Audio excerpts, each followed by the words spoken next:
वरदान बांट रहे हैं अभी, तुम हमें फिर न कहना बताया नहीं। लिखने वाला है खुद लिख रहा किस्मतें, तुम हमें फिर न कहना लिखाया नहीं। ओम शांति।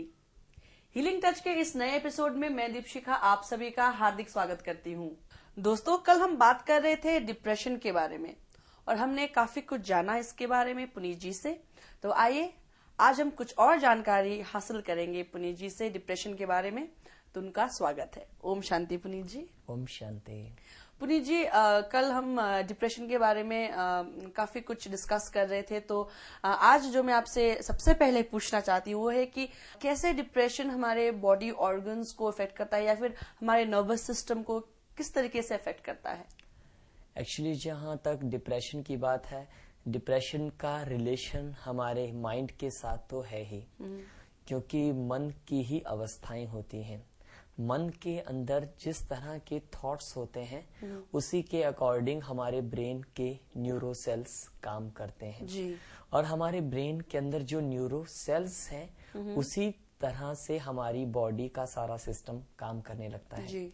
और आज तो मेडिकल साइंस भी इस बात को जानती है कि पिट्यूटरी ग्लैंड जो हमारे ब्रेन के अंदर स्थित है, पिट्यूटरी ग्रंथि, वो हमारे पूरे शरीर के सभी कार्यों को सुचारू रूप से चलाने में संपूर्ण रूप से सक्षम है जी।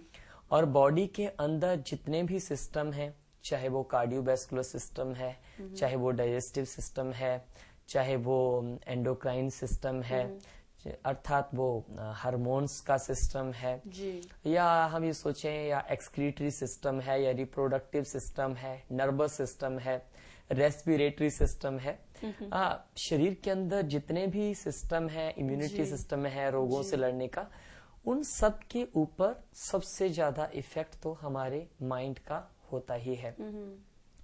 और जब हम बात करते हैं डिप्रेशन की, तो मुझे इस बात को समझ लेना चाहिए और हमारे दर्शक भी इस बात को फील करेंगे कि जब हम डिप्रेशन में होते हैं उस टाइम हमारी कंसंट्रेशन और हमारी मेमोरी संपूर्ण रूप से नष्ट होने लगती है जी। क्योंकि जितने भी डिप्रेशन के लिए मेडिसिन्स वगैरह यूज की जाती हैं वो इसलिए यूज की जाती हैं कि जब व्यक्ति जरूरत से अधिक सोचता है, हाँ, डिप्रेशन जब होगा जिस व्यक्ति को, तो डिप्रेशन में क्या होगा, हमारे सोचने का प्रोसेस बहुत फास्ट होता है, स्लो नहीं होता है, हम बहुत तेजी से सोचते हैं। और ये भी सच्ची बात है कि जो व्यक्ति जीवन में जितना खुश होता है वो उतना ही कम सोचता है जी। और जो जितना अपने आप को लाइफ में हेल्पलेस महसूस करता है, अकेला महसूस करता है कि कोई मेरा अपना है ही नहीं, वो जीवन भर साथ के लिए ही सोचता रहता है कि मुझे किसका साथ मिल सकता है जी। तो जीवन भर जो सहारे की तलाश है उसके लिए जो उसके माइंड के अंदर लगातार थॉट्स चलते हैं, उससे मेमोरी नष्ट होने लगती है, कंसंट्रेशन खत्म होने लगती है।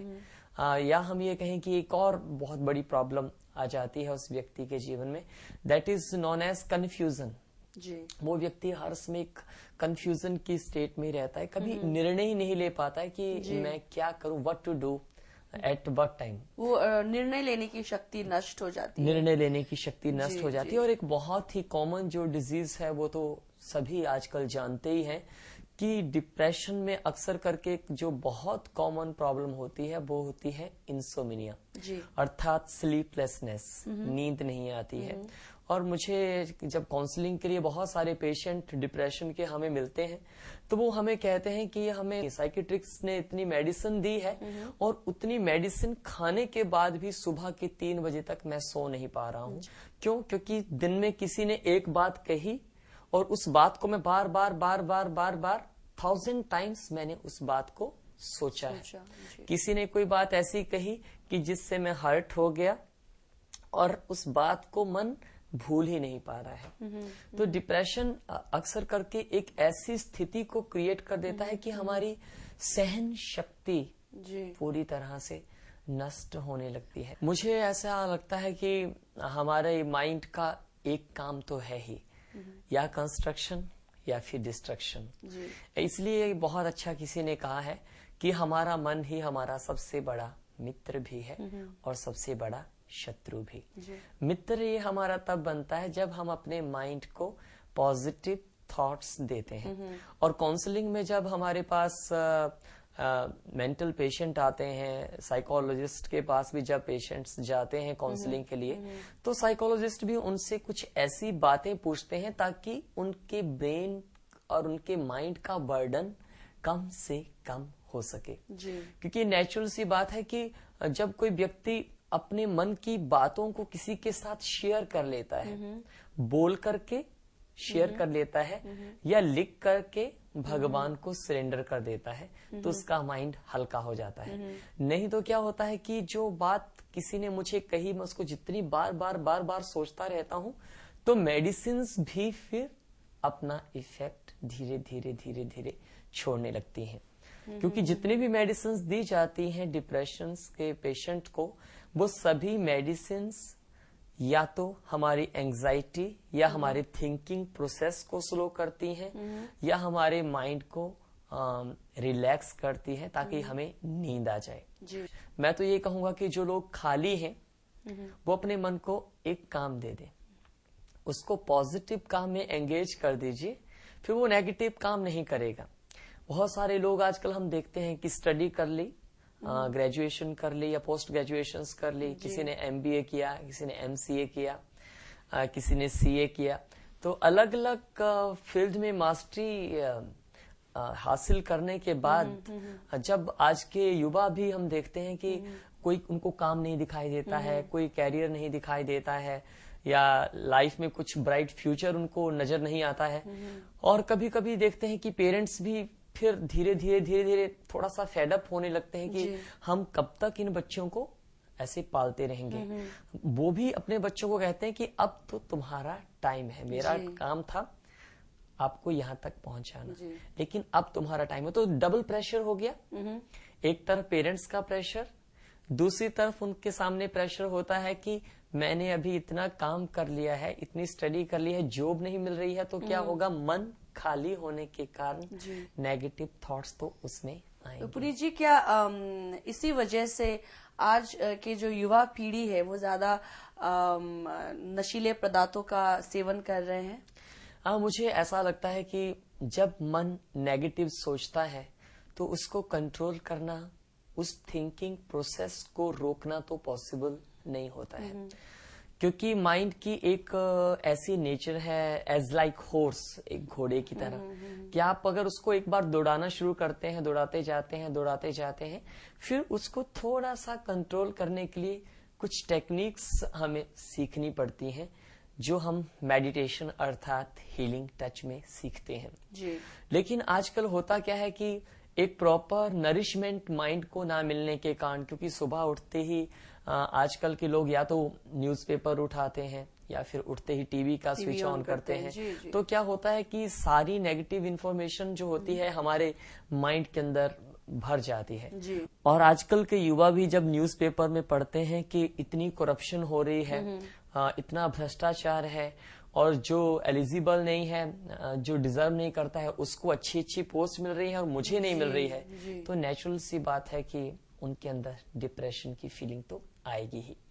और ऐसे टाइम पे उनको लगता है कि कोई मुझे साथ नहीं दे पा रहा है, अपने माइंड को मैं मैनेज नहीं कर पा रहा हूं, तो वो क्या करते हैं, या तो ड्रग्स लेना शुरू कर देते हैं, या बहुत कॉमन हम देख रहे हैं कि लोग अल्कोहल ड्रिंकिंग बहुत अधिक बढ़ती जा रही है। पुनीत जी, हम ज्यादातर सुसाइड के बारे में पढ़ते हैं, हम न्यूज़पेपर में पढ़ते हैं, न्यूज में हम देखते हैं कि 16 ईयर की लड़की ने सुसाइड कर लिया, या फिर 25 साल के लड़के ने हैंग कर लिया। सो ज्यादातर हम युवा में ये देखते हैं कि ज्यादातर ये सुसाइडल टेंडेंसी जो है उनमें होता है। तो ऐसा क्यों है पुनीत जी, वाई यूथ?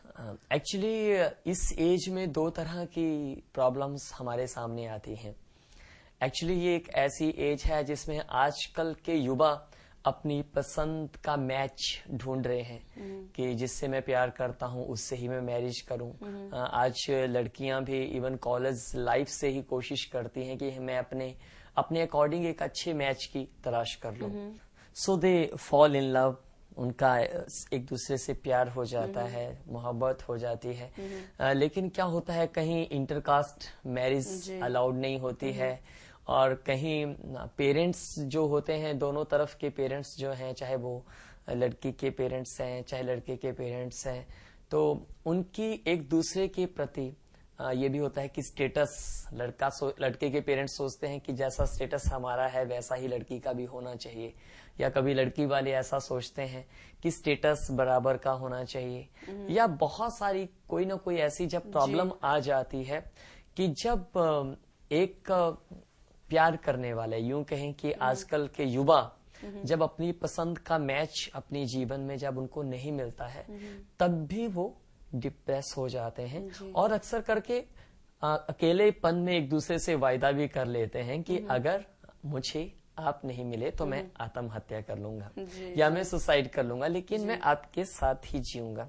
और क्या होता है कि अल्टीमेटली ऐसे बहुत सारे रिलेशंस जो बन नहीं पाते, लेकिन जो दो आत्माओं ने, दो युवाओं ने प्लान किए थे, लेकिन वो बिल्डअप नहीं हो पाए, तो क्या होगा, तो वो अक्सर करके सुसाइड कर लेते हैं। इसलिए किसी ने कहा है कि love is life, love is God, love is the greatest beauty.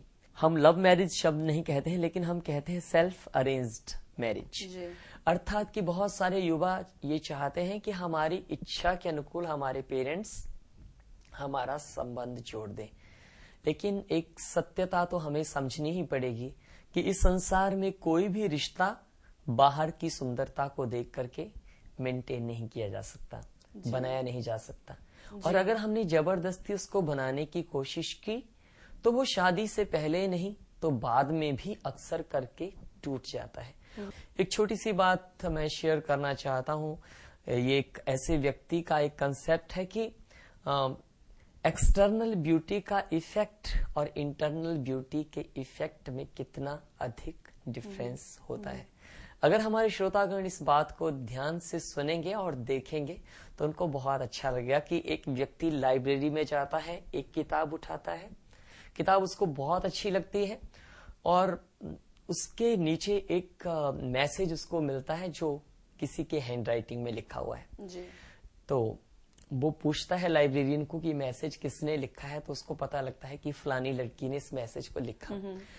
सिर्फ उस सेंटेंस को पढ़कर के ही वो मन ही मन उसके साथ रोमांस करने लगता है, मना रोमांटिक हो जाता है कि जिसने इतना अच्छा लिखा है वो लड़की कितनी अच्छी होगी। इसलिए वो उसके साथ कांटेक्ट करता है और 6 महीने के अंदर अंदर ऑफर करता है कि क्या हम मिल सकते हैं। तो 6 महीने तक वो इंतजार करता है और 6 महीने के बाद वो लड़की वायदा करती है कि मैं आपको मिलूंगी। मैं दर्शकों से कह रहा हूँ ध्यान से सुने। वो लड़की वायदा करती है कि हाँ अभी हम कल मिलने वाले हैं फलानी जगह पे शाम को 6 बजे। और वो लड़का बड़ी बेसब्री से हाथ में फूल लिए इंतजार कर रहा है कि वो कब आएगी। तो वो उसने फोन पे पूछा था कि मैं आपको पहचानूंगा कैसे, तो वो लड़की कहती है कि मैंने एक रोज अपनी शर्ट में लगाया होगा। अच्छा। शाम के 6 बजे वो व्यक्ति, वो लड़का उस जगह पे पहुंचता है उस लड़की से मिलने के लिए जिसका वो 6 महीने से इंतजार कर रहा था। तो वो क्या देखता है कि सामने से एक बहुत बूढ़ी औरत आ रही है जिसने एक रोज का फूल अपने यहाँ पे लगाया हुआ था। तो वो कहने लगता है कि आप नैन्सी हो, अर्थात उस लड़की का नाम नैन्सी था। जी। तो उसने कहा है आप नैन्सी हो। एक्चुअली उसको देख करके उसका हार्ट बीट बहुत तेज हो जाता है। वो दंग हो जाता है कि मैंने तो कैसी इमेज अपने माइंड में क्रिएट कर रखी थी इसके लिए, और ये तो बहुत बूढ़ी है, इसके मुख के अंदर एक दांत भी नहीं है, इसके सारे बाल भी झड़ गए हैं। और वो 1 मिनट के अंदर ही एकदम शॉक्ड हो जाता है और पूछने लगता है कि क्या आप नैन्सी हैं? तो कहती कि नहीं, मैं कोई नैन्सी वैन्सी नहीं हूँ। नैन्सी एक लड़की है जिसने ये रोज का फूल मुझे दिया है, ये गुलाब का फूल मुझे दिया है। अच्छा। और मुझे कहा है कि मैं आप तक मैसेज दे दूं कि मैं गार्डन में आपका इंतजार कर रही हूँ। अर्थात वो लड़की भी एग्जाम ले रही थी कि इंटरनल ब्यूटी और एक्सटर्नल ब्यूटी। देखिए, जब उसने बाहर की ब्यूटी को देखा तो बाहर का वो बूढ़ा सा चेहरा, वो झुर्रियां, वो देख करके उस व्यक्ति का स्वभाव, उसकी नेचर तुरंत, उसका व्यवहार तुरंत चेंज हो गया। लेकिन जब तक उसने देखा नहीं था तो तब तक वो सपनों में ही उससे प्यार कर रहा था जी। तो हमारा कहने का अभिप्राय सिर्फ इतना ही है हमारे दर्शकों से कि इंटरनल ब्यूटी ही रियल ब्यूटी है। इसलिए हीलिंग टच के सभी श्रोताओं और दर्शकों से हमारा निवेदन है कि जीवन में एक सिद्धांत को जरूर अडॉप्ट कर लें कि जीवन की सच्ची सुंदरता आत्मा की सुंदरता है, और सच्चा प्यार शरीर का प्यार नहीं, लेकिन सच्चा प्यार आत्माओं का आत्माओं के साथ प्यार है। तो इसी के साथ पुनीत जी, आप हमें भी ये बताइए कि थ्रू मेडिटेशन हम कैसे अपने अंदर वो पॉजिटिव थॉट्स ला सकते हैं ताकि हम डिप्रेशन से पीड़ित ना हो। ये बहुत सुंदर टेक्निक है, और अगर आप अपने जीवन में डिप्रेशन से पीड़ित हैं तो ये सुंदर सा थॉट अभी अप्लाई कीजिए। आज हम आपको आंखें बंद करने के लिए नहीं कहेंगे, क्योंकि अभी आपको चलते फिरते मेडिटेशन करने का अभ्यास करना है। अपनी आंखें तुरंत स्क्रीन के ऊपर टिकाइए और अपने आप से बात कीजिए कि मैं इस 5 तत्वों से बने हुए शरीर के अंदर एक चमकता हुआ हीरा हूं। I am a diamond. जैसे हीरा मिट्टी के अंदर भी चमकता रहता है, उसी तरह से ये शरीर मिट्टी है और मैं इसके अंदर छुपा हुआ डायमंड अर्थात हीरा हूं। अपने आप से बात कर लें कि जब मैं इस संसार में आया था तब मेरे जीवन की यात्रा शुरू हुई। मैं इस संसार में सबको अपनी सुंदरता का अनुभव कराने के लिए आया हूं। अपनी सुंदरता अर्थात इस शरीर की सुंदरता नहीं, लेकिन मुझ आत्मा की सुंदरता। मैं आत्मा प्रेम से भरपूर हूं, शांति से भरपूर हूं। मैं आत्मा संतुष्ट हूं। मैं आत्मा अर्थात डायमंड इस संसार में सबको अपनी चमक से रोशनी देने वाला हूं। ये बहुत सुंदर अभ्यास है। हमारा सभी दर्शकों से ये विनम्र निवेदन है, याद रखना कि शारीरिक सुंदरता तो समय के साथ साथ नष्ट हो जाती है, लेकिन आत्मा की सुंदरता तो दिव्य गुणों से सदा काल निखरती रहती है। इस सुंदर विचार के लिए बहुत बहुत शुक्रिया पुनीत जी। मुझे लगता है कि आज डिप्रेशन जो है एक बहुत ही बड़ा थ्रेट बन गया है मानव जीवन के लिए। तो यदि हमारे जो दर्शक हैं जो डिप्रेशन से पीड़ित है, अगर वे ये प्रयास, ये अभ्यास अगर करेंगे तो जरूर उन्हें फायदा होगा। तो पुनीत जी, बहुत बहुत शुक्रिया आपका, और कल हम फिर से मिलेंगे डिप्रेशन के ऊपर और चर्चा करने के लिए। तब तक के लिए thank you so much. Om Shanti. Om Shanti. तो आप हमें जरूर ईमेल कीजिएगा यदि आपके कोई सवाल है ऑन डिप्रेशन या फिर किसी भी प्रॉब्लम से यदि आप जूझ रहे हैं और आप पुनीत जी के साथ शेयर करना चाहते हैं। यदि आप चाहते हैं कि पुनीत जी आपके प्रॉब्लम्स का निवारण करें तो जरूर हमें ईमेल कीजिएगा। हमारा ईमेल आईडी है healingtouch@spiritualhealingtouch.com। तो दोस्तों, अभी के लिए मुझे इजाजत दीजिए। कल फिर से हाजिर हो जाऊंगी इसी समय पर, इसी चैनल पर, लेकर आपका कार्यक्रम healing touch. So till then भूलिएगा नहीं, keep in touch with healing touch. ओम शांति।